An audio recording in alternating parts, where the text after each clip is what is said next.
Inside this garage is the cheapest running car in the whole of the UK. And I've just bought it. But unlike the last two cars, this one isn't to flip. Let me explain. I'm on a journey to hopefully make YouTube my full-time career. So far, we've had one huge success on the channel, one big setback, and one that's still waiting to be sold, but has been a much better project than the MX-5. And all of this so I can make my dream of being an automotive YouTuber into a reality. Which brings me to an uncomfortable and difficult topic. My Mercedes CLA shooting brake. This car has been an absolute workhorse since the day I got it. Not to mention all the road trips we've done in this car. It really has been the dream daily. But the reality is, if I want this to work, I simply can't have this kind of luxury on a day-to-day basis, especially if I'm only driving from between here and the unit. And the cost of paying for this on finance every single month adds up to more than half of the rent for the garage. And whilst I'll be dearly sad to see this car go, when I see how much potential there is in this unit and this channel, I know that one day I'll be able to get something like this back again. So whilst I figure out which combination of we buy any car, motorway, or handing the car back is the least painful, let's go find out which car I've got. For that, we need a lift from my wife, Steph, who was all too happy to help. It's just Sunday and I've been woken rudely from my slumber.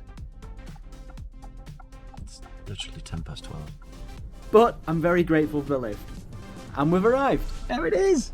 Get out! There it is. Hello. Morning. Hi, I'm Chris. There it is. Oh, fantastic. It's a first generation Mini Cooper. It's fab. Well, I'll tell you what, it needs a clean. Locking wheel nut. Pioneer stereo. This takes me back. But the big question is, does it run? Great. Did you say the battery needs? It might start, try it.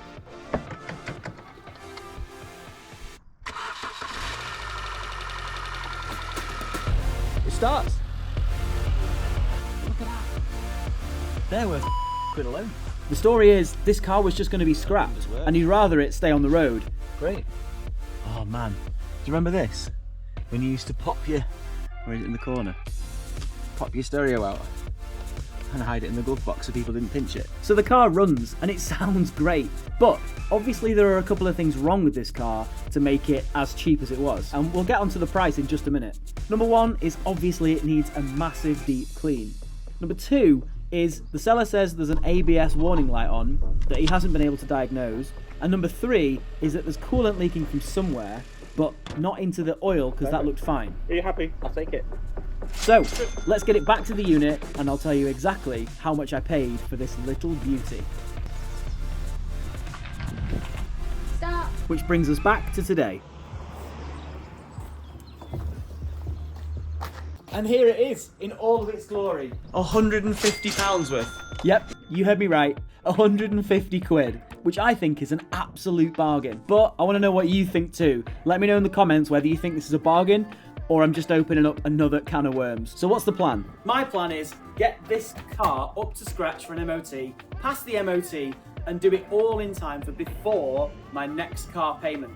If I can do that, then I can give back the Mercedes, make this my daily driver, and instantly have just magicked up half of the rent for this whole unit out of thin air.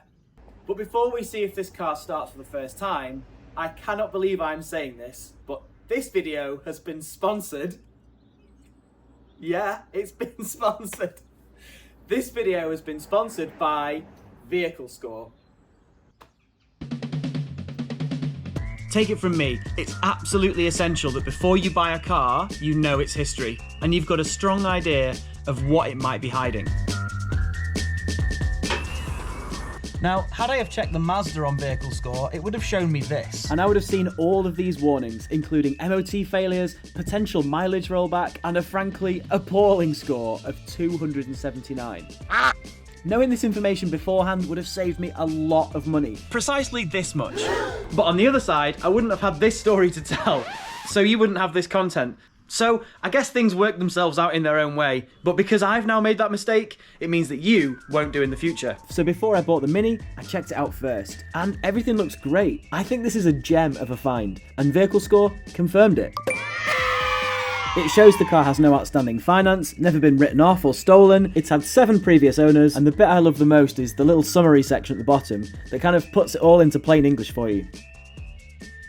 So, if you want to check your car out on Vehicle Score, then make sure, and this is the crazy part, make sure you use discount code ChrisBear10, which is in the link in the description below, to get 10% off every single car check you do, to avoid buying a car with hidden history, or even check your own car out now to see what it might be worth if you go to sell it. If your car's got a good score, you can usually charge more money for it. Now, I've genuinely not started this car while I've been filming this advert, so this moment is real. So, a huge thank you to Vehicle Score for sponsoring this video and supporting the channel. Now, after all that, I hope this car starts. Lights are coming on. Radio's on.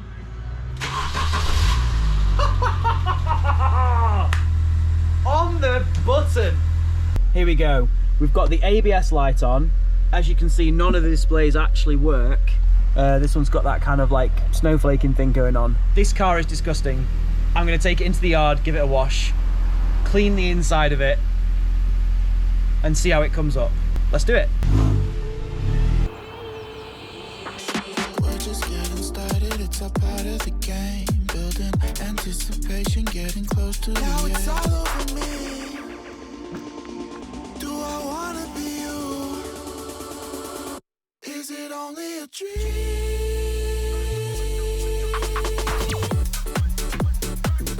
Is it only a dream?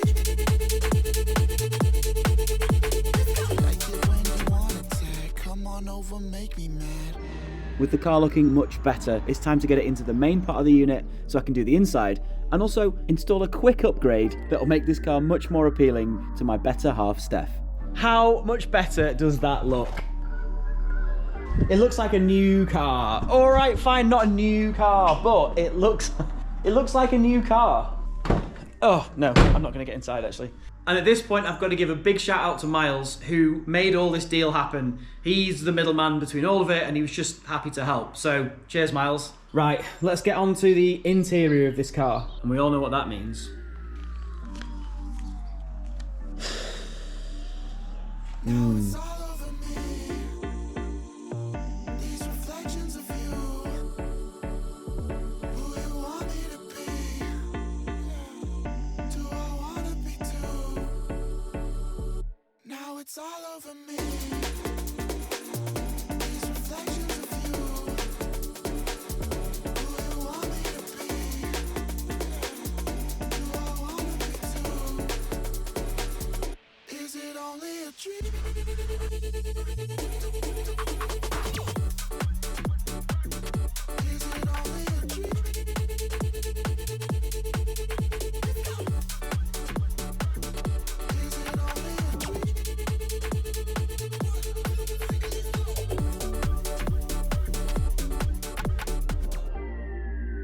Okay, now it looks like a new car. And if this turned out better than you expected to, do me a favour and smash that thumbs up button to let me know. I can't tell you how much I appreciate every single one of you. The next thing to do is what many would consider an essential upgrade. Now, aside from the obvious, there's no seats in here, I'd be more than happy with the Pioneer stereo. I think it's all you need, plays the tunes, plays them nice, and also there's the nostalgia aspect of putting the faceplate in a case so no one pinches it. But as my wife is going to be driving this car occasionally as well, she demands a little more. No. She deserves a little bit more. That sounds better, doesn't it? And a little more is just inside this box.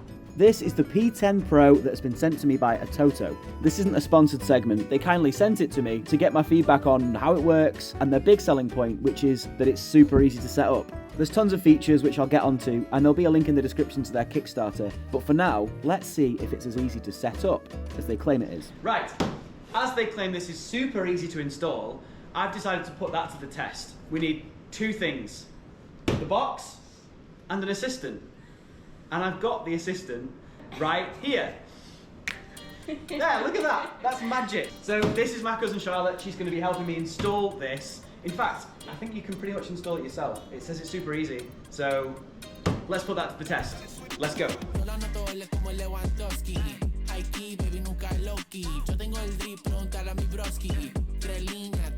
It's bigger there though. Yeah, and it hangs down. Ooh, yeah. If it's no blocks the good. airbag. All sorts of illegal Well, stuff if the going on airbag today. goes off, then it'll blow that up, won't it? Just get a screen to the face. If there's a passenger in the car, we'll explain to them the risks. Charlotte makes a fair point. So we compromised on putting it slightly above the airbag. But then we ran into an issue. When I plug it in there, it all does it, but as soon as I unplug it from your phone, it turns off again. You press the button. Yeah, I'm holding it.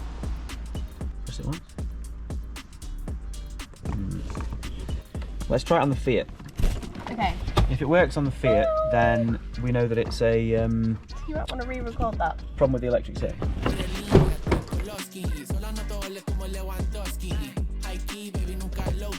Yeah. Can you plug that in? Oh! So the problem the problem lies with the cigarette lighter. In the Mini. Okay, right. Look what your car did to me. Oh wow, it looks way worse on camera. It does. Oh my gosh. Sympathy over. Let's go and figure out what is wrong with the cigarette lighter for the Mini. This is going to require a look at the cigarette lighter. Before we do anything, take that off.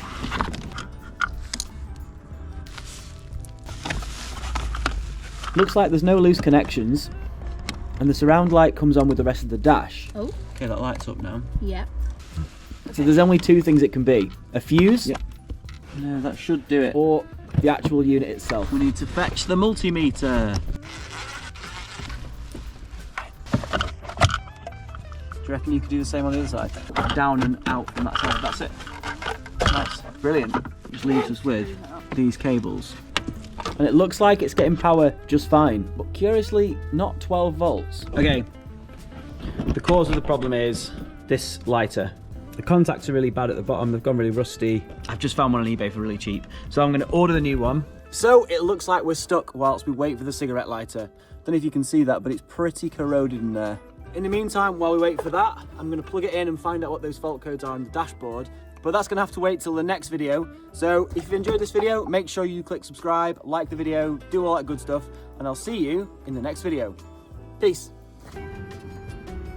Most cars, you can decide if a car